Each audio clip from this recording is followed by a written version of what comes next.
Милиция бизди шылдыңдап жатат. Акыйкатчы Жамиля Жаманбаева экинчи топтогу майыптыгы бар кыздын апасын кабыл алды. Институт кабарлагандай, жабырлануучунун апасы кызынын укугун коргоо жана шектүүлөрдү жоопкерчиликке тартуу өтүнүчү менен институтка кайрылып, акыйкатчы менен жолуккан. Өз сөзүндө эне 1-май райондук милициясы кылмыш ишин козгоодон баш тартканын айткан.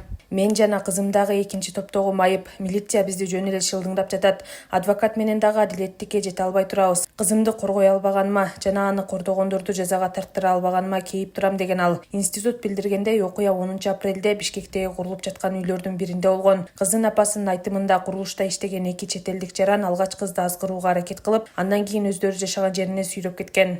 Аны түнү менен кезек менен зордуктап коркутушкан. Эртең менен таксиге салып Ош базары тарапка жөнөтүшкөн. Ал жерден өтүп бара жаткандар милиция чакырышкан дейт эне. Апасы окуядан кийин кызы катуу депрессия болгонун билдирген. Ал эми жактоочу тергөө жабырлануучу тарапка соттук медициналык жана соттук биологиялык экспертизалардын жыйынтыктарын бербей жатканын, кыздын жана жактоочусунун баш тартканына карабастан, милиция мыйзам нормаларын бузуу менен психологиялык психиатриялык экспертизадан өтүүнү талап кылганын билдирген. Буга байланыштуу акыйкатчы Жамиля Жаманбаева Ички иштер министрлигин бул ишти калыс жана ар тараптуу иликтөөгө жана арыз боюнча зарыл чараларды көрбөгөн кызмат адамдарынын ишине юридикалык баа берүүгө чакырды. Бул окуяга байланыштуу милиция 3 чет элдик жаран кармалып, тергөө жүргүзүлгөндөн кийин келүү жөнүндө милдеттенме менен бошотулганын кабарлады. Милициянын айтымында тергөөнүн жүрүшүндө жабырлануучу тарап тосмо арыз жазып берип, анда чет элдик жарандарга карата доосу жок экенин жазган. Бирок ага карабай иликтөө уланып, анын жыйынтыгы менен юридикалык баа берилери айтылды. Милиция жабырлануучу бир нече жолу экспертизага келбегенин, азыр кайда экени белгисиз болуп, издөөдө экенин кабарлады.